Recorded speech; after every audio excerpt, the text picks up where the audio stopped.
guys, welcome to another episode of my Yapatron podcast. Today we're back to our roots. We are in my car. Well, we're in my car. Originally this started in my mom's car, but we're in the same parking lot and we're in a car and it's good vibes all around. It's also not super hot, so my phone won't die, but yeah, good vibes starting out. And today I just have one thing to tell all of you guys.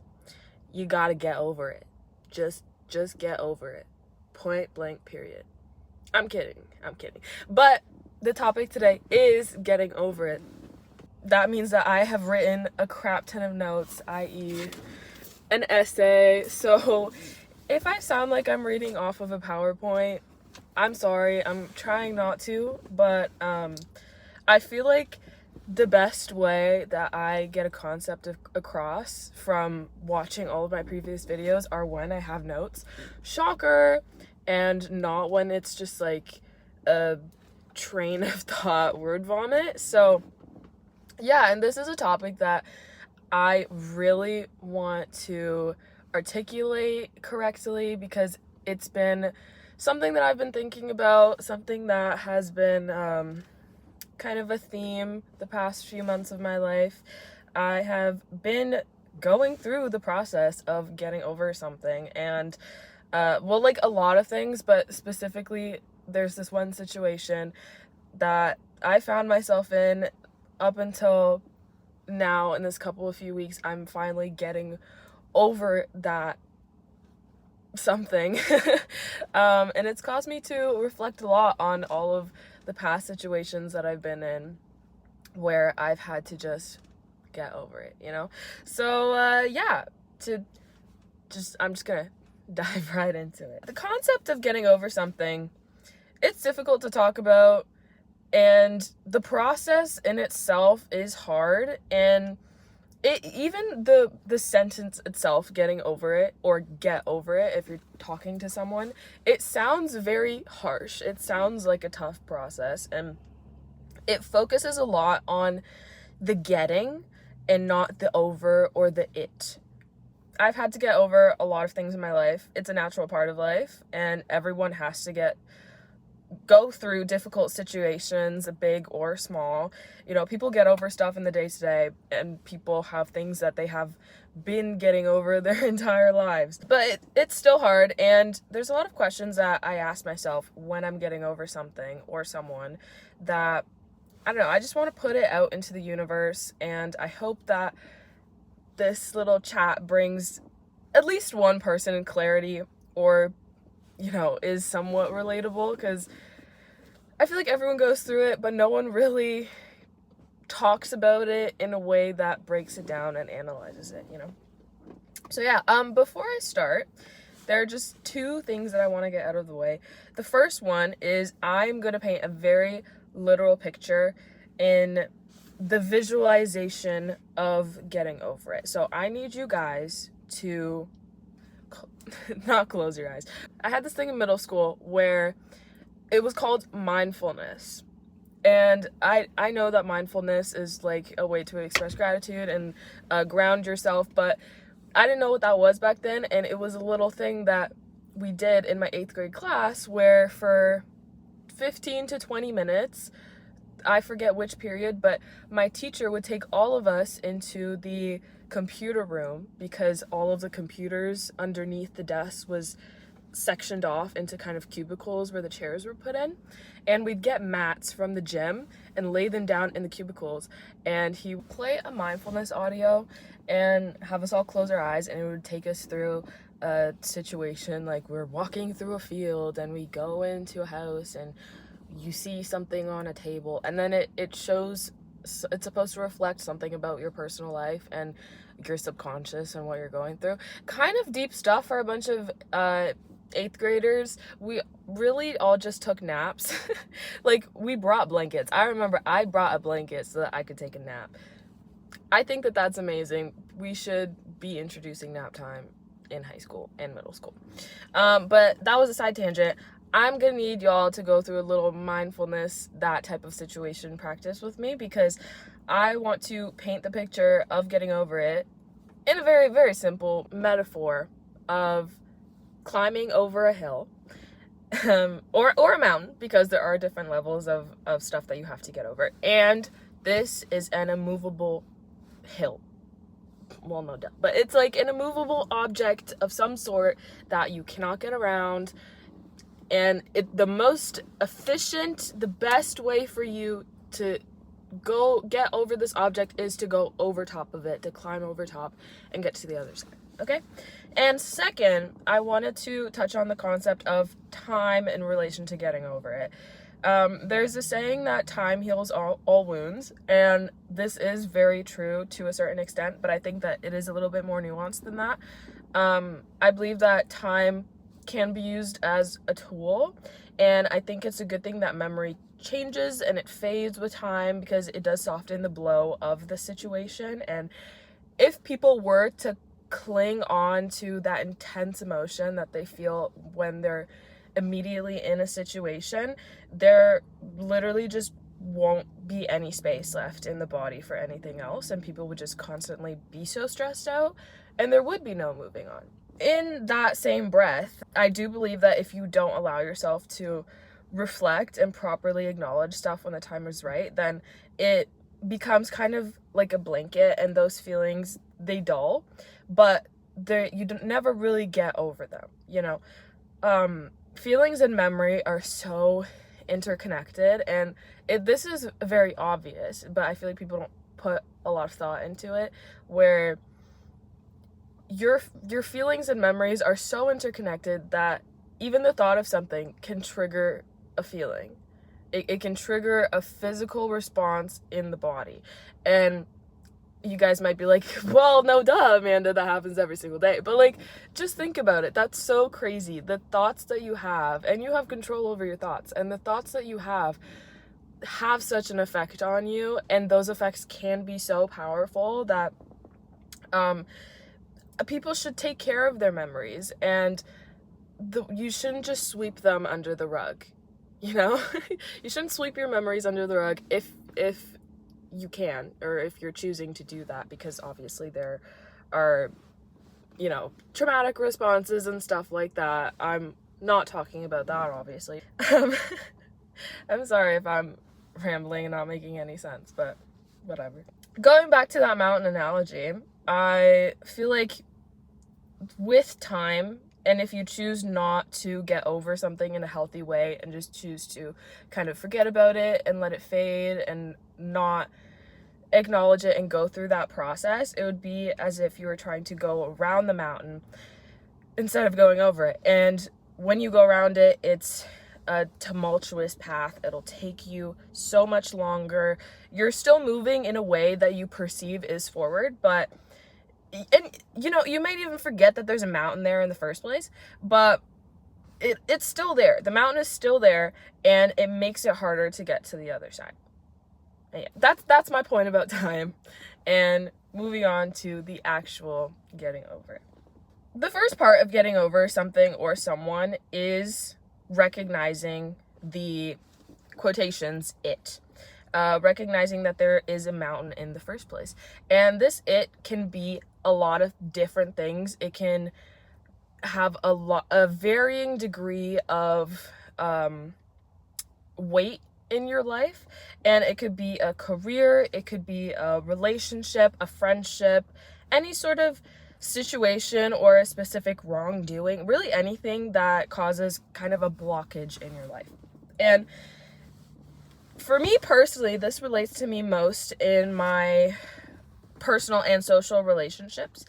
And I'm going to talk specifically about breaks in relationships as something to get over, because that's what is the kind of most relevant thing in my life in this whole concept. And there's a bunch of little stuff, but like those have been the biggest things that I have had to get over up until this point in my life.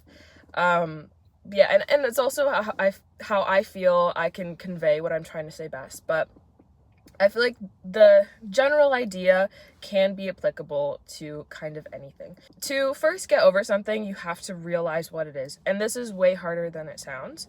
A lot of the times, at least for me, if something is bothering me, I have a general idea of who is causing the bothering, but not really the what. Whether it be me or someone else, usually it is me. But I don't necessarily know the exact issue.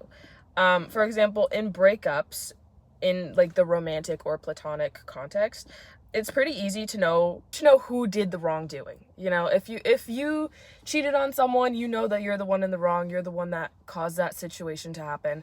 Or if someone hurt or betrayed you, you can pretty easily put the blame on the other person. The actual situation itself may be bothering you for reasons that are way more complicated than just, oh, this person did something bad, or I did something bad and now I have to get over it. The real blockage may be that you have to get over the feeling of love that you may still have for the person that is lingering and stopping you from moving on and starting new relationships without thinking about that person. Or it could be that you're getting over the pain that they may have inflicted on you, the betrayal. It could be that because of that, it's stopping you from moving on because now you may have trust issues. You may constantly be in that hurt still. Or even like more specifically, it could be that you have to get over the fact that you may feel guilty for whatever reason. And more hyper specifically, another blockage may be because you may not feel as strongly about the situation as you may have expected. I've heard about this and I've experienced it myself where, you know, the end of an era happens, you break up with someone or you end a friendship, and honestly, it doesn't affect you as much as you thought it would. And the blockage is not necessarily that relationship or that situation. The blockage could be the guilt or confusion that you feel as to why you're feeling that way. A lot of people, I think, are stuck in this stage because they don't really want to acknowledge the situation. But I think that just causes it to be harder and harder for someone to bring up those feelings back and reflect on them. It can be multiple things at the same time, but knowing the root cause of a negative emotion helps in understanding yourself and preparing yourself for the second stage of getting over it. To relate to the situation that I am in now, which, okay, it's not a big deal, and I have gotten over way bigger things in my life, but like I said, it's just caused me to reflect on stuff. But I feel like I've been stuck in the it for a long time because I didn't want to acknowledge that the situation is in itself something that I need to be moving on from. I wanted to be stuck in the it, and I kind of deluded myself into thinking that either it would work itself out or that I could change, and that just wasn't how the cookie was gonna crumble. And that was all out of my control. I feel like this sentiment is relatable and shows why acknowledgement of the it is important. You need to acknowledge that it is something that you have to start that process with. That's something that you do need to get over, and that it is a blockage in the first place, you know? Realizing that something is a roadblock to happiness, satisfaction, healing. It's difficult if you turn a blind eye to the fact that it's blocking you from those things in the first place. The next part in the phrase, well, it's the next and the first part in getting over it. It's the most dreaded, and it's the reason why it's hard in the first place. It's the quotations getting. It's an action word. It is a physical, mental, emotional thing that you have to do. And a lot of the times you don't know what's on the other side of that process. Or if the process in itself may reveal things about you or the other person that you were trying to hide or that you knew subconsciously, and you know that this process is going to bring that up. Continuing with the example of relationships, after you acknowledge the quote-unquote it, and knowing that it is something that you need to overcome, comes the process of actually doing it. And in my experience, this is where having a plan is important. If you know you'll struggle, for example, with the idea of loneliness after a breakup, lean on your friends or your family to spend time with you and just kind of sit with you and just be. If you're struggling through getting over some sort of pain or betrayal, girl, talk about it, journal it, speak to your friends about it. If needed, talk to a therapist. Just getting out of your own head is so important. Just picking what is causing you that hurt and placing it in a physical realm is important, and it allows you to see it outside of your own body, outside of yourself. Also, beat the horse, beat the damn horse, okay? Talk about it. When I have gone through experiences of pain or betrayal where I feel like I've just been done so dirty, I've been so wronged, I do not shut up about it for at least like 3 weeks. I will keep bringing it up with my friends. I'll text them about it. I'll call them about it. Talk to them in person about it. Keep bringing it up. Bring it up until it becomes an anecdote. Bring it up until the horse is dead, buried, dust in the ground, and then resurrect it and then beat it again. Yeah, and just like repeat that process until you find the validation and the healing that you need. And I feel like that also kind of it lessens the blow because it's been talked about so much. You don't have to think about it as much. And that's where I struggle a lot, because I think about things a lot, and because I think about them a lot, then that triggers those feelings that I've had, and those feelings are hard to deal with. But if you talk about something so much to the point where it kind of desensitizes your body to that thought, then there you go. Like you don't have to think about it anymore. You have already talked about it so much that, you know, even if you do think about it, your body associates that event less with the actual event and more with the chuckling about it with your friends, the you know, cussing that person out in your friend's apartment and screaming, yelling, and laughing about it, you know? At least that's how I do it. That's how I get over feelings of betrayal. That's how I get over those, I don't know, big emotions. But yeah, also, like I've touched on this before, but this process can also be confusing because, you know, it can be easy. I found that the hardest relationships that I've had to get over are the ones where I've spent the least amount of time with the person, or I've known the person the less. And I think that this comes from the fact that I hold a lot of weight in potential. I spend a lot of time in my head thinking about scenarios that could have, should have, would have, could have, should have, would have happened, and I continue to think about it until eventually I just get annoyed with myself, and I tell myself, Amanda, be quiet. You're being so annoying. All of your friends are so annoyed with you for keeping on bringing this up. Like, it's a stupid situation. On the other hand, if I have a falling out or a breakup with someone that's been in my life for a long time, I have been surprised at myself at how easy it's been for me to move on. I think that that's because if I've gotten to that point with someone that has been a big part of my life, then I've already gone through all of the what ifs. I've done everything that I could do to mend that relationship. And I think that that sort of thought relates to a lot of people in romantic and friendship breakups, where so much effort is put into the relationship when it's near the end and you know it's not going to work out.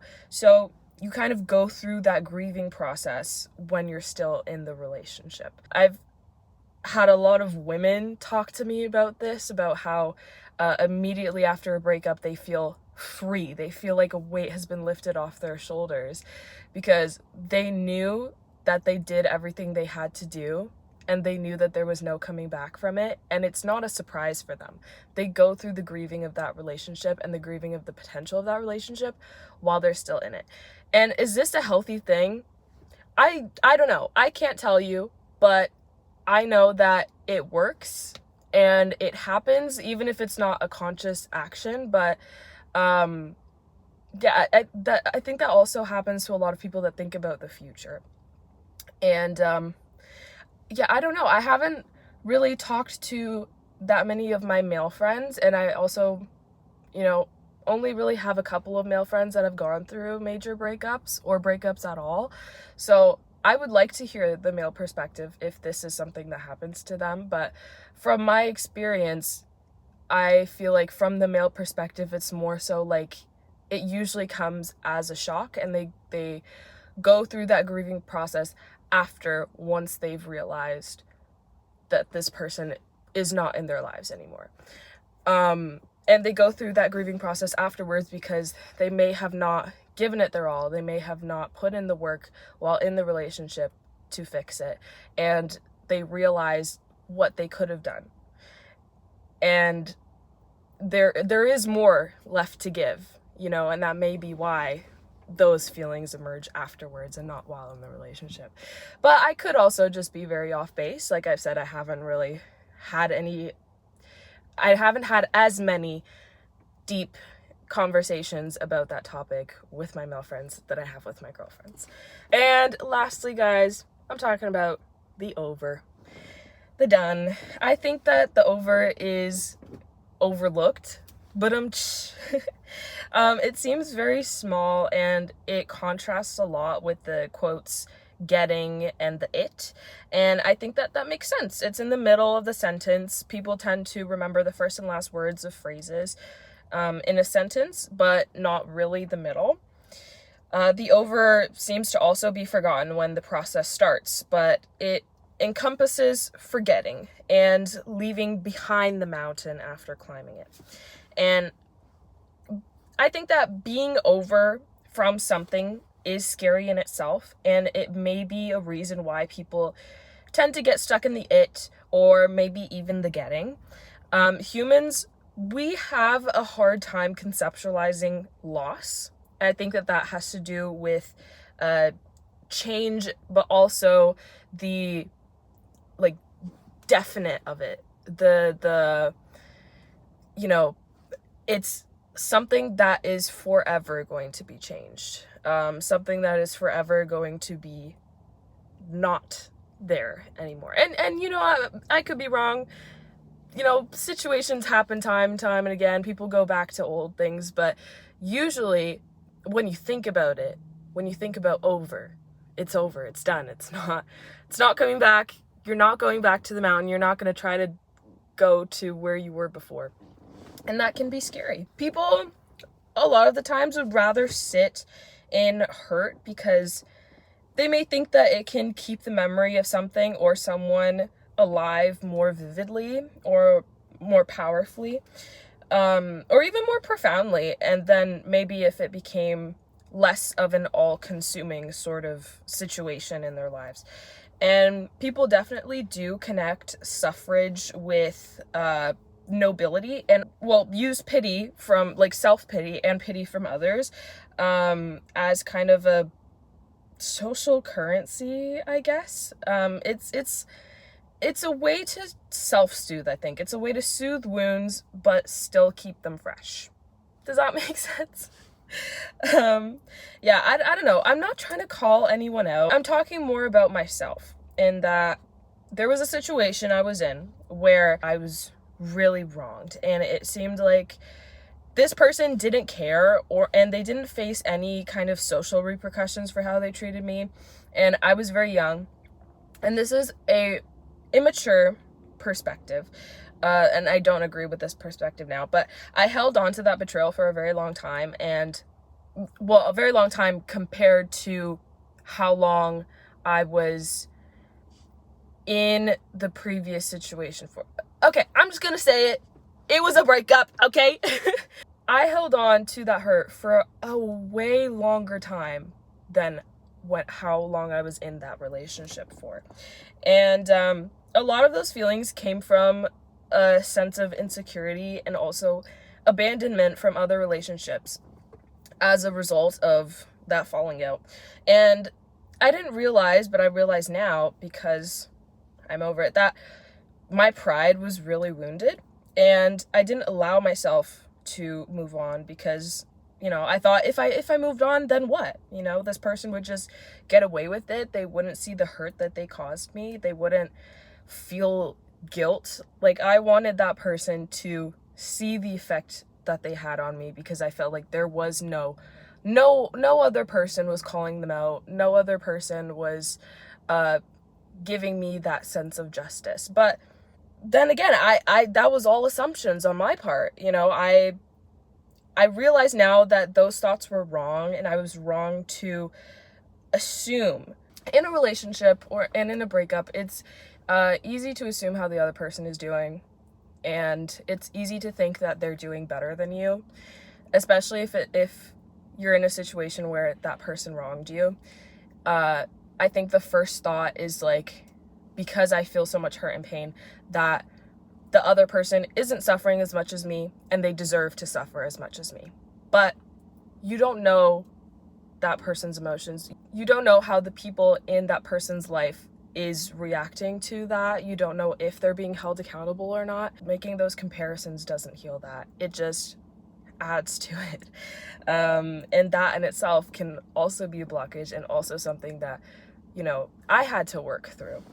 That new perspective that I have only came from my ability to move on from the situation.